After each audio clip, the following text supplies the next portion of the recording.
So I was about to go play basketball. It was super bright outside, and then this happened. I mean, do you see this? I mean, why?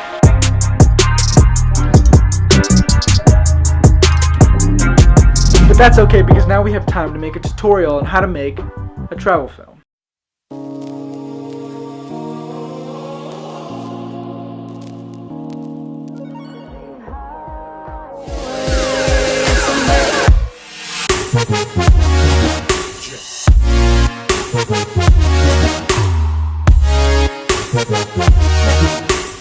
There's only three main things that you need.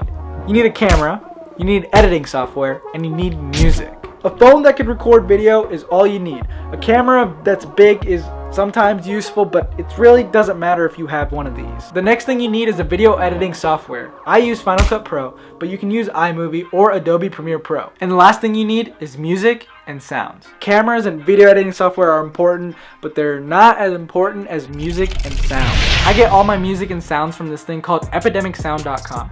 It's a $15 a month subscription, but you do not need to pay for something like this. I used SoundCloud for the longest time, but then it kind of just got old. So now that you know what to do, we have to start recording.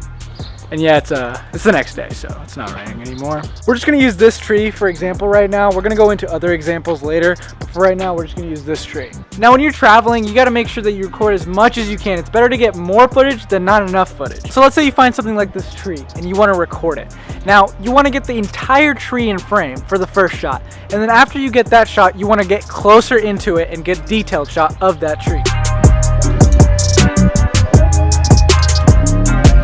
If you can, make sure you try and record at higher frame rates, like 60 frames and 120 frames. In post-editing, we're gonna try and slow that down to 23 frames, creating that cinematic look. I shot the footage of the tree, now we just have to go into the editor and see what we can do with it. Now what you're gonna see here is me dragging in the footage that I recorded of the tree and the close-ups of the tree. And these are recorded in 120 frames. You can record these in 60 and then just slow them down, but I recorded this in the Panasonic GH5, which records slow motion natively. So as you can see, it's really slow. All of this is really slow. If I just play this back, it's going to take forever to actually play. So what you're going to do is cut it so that you have a little more room to play with here, and you don't have to watch the whole entire thing, you know, the entire time. And you only want to pick the good parts. So this is the part that I like, and this is the part that I like for this one. And this is kind of out of focus, so this doesn't really make sense. But this right here, it's in focus. So I want to cut it to there. And once I get that done, I have the parts that I want in there. And they're still a little too long, but once we put the music in, it'll kind of make more sense. So I found the song that I really want to use, so I'm going to put that in here. And now for the song, what you got to do is kind of find the beats of the song that you want to use.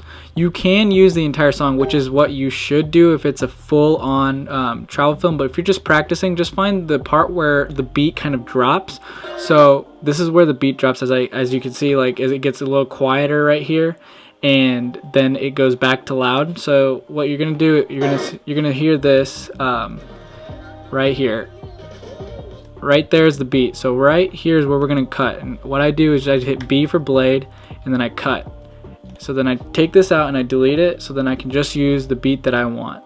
So I'm gonna put that right there. I'm gonna use that as the start of the song, or the start of the video. And I need to make sure that this clip comes in on that beat.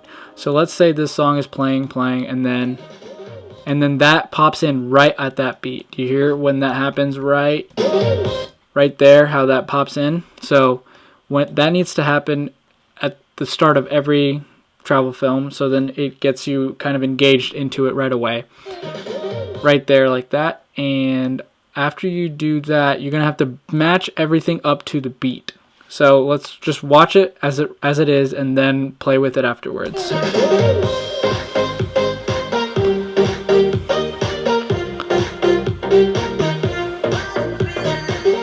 See, I mean, this is really long, so let's try and cut it at the beat. So I heard a lot of beats coming in right here. I hear the beat coming. I'm gonna go frame by frame. So right here, you can hear that beat right there. So I'm gonna cut it there. I'm gonna bring that clip back over, and then I hear another beat right there. So I'm gonna cut that for that part. you want to keep them kind of the same size, because then if this one's shorter and this one's longer, it's going to kind of be noticeable that this clip is a lot shorter than the other one. It's not going to be as coherent. Okay, so we're going to take this back out, and then we're going to go right there. So we're going to cut that there and watch it back again. So this is what the final looks like.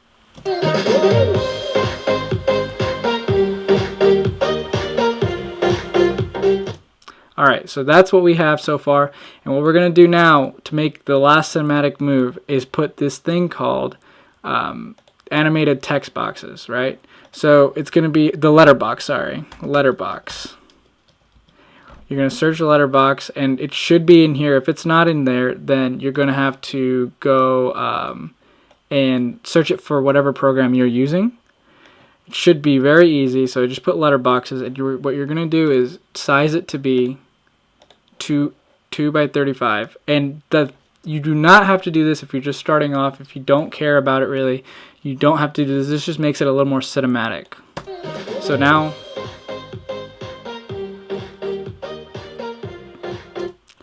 and that's really all you need to know in terms of cutting to the beat. So those are really the basics of video editing. In terms of sound and sound design, you want to make sure, like, if we were filming that tree and the leaves were kind of blowing, maybe put some wind noise in there. Or if something is being shown and then it whooshes up like that, put that whoosh sound in. For example, take a look at this.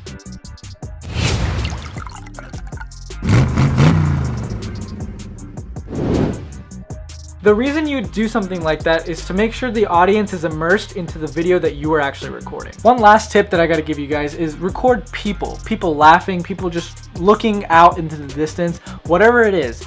That really makes the video more enjoyable to watch. I don't know why, but when people are involved in the video, it just makes it feel like you're actually there. If you like this video, or if this video helped you out at all, please let me know. Leave a like or comment, whatever you want to do. I'd love to know some of the feedback on how I could improve in giving a tutorial, because I've never done this before. My next video is going to be about some of the gear that I use, so if you're interested in that, make sure you subscribe so then you don't miss that. I don't think I have anything else for you guys, so I guess I'll see you guys on Wednesday. Thanks for watching.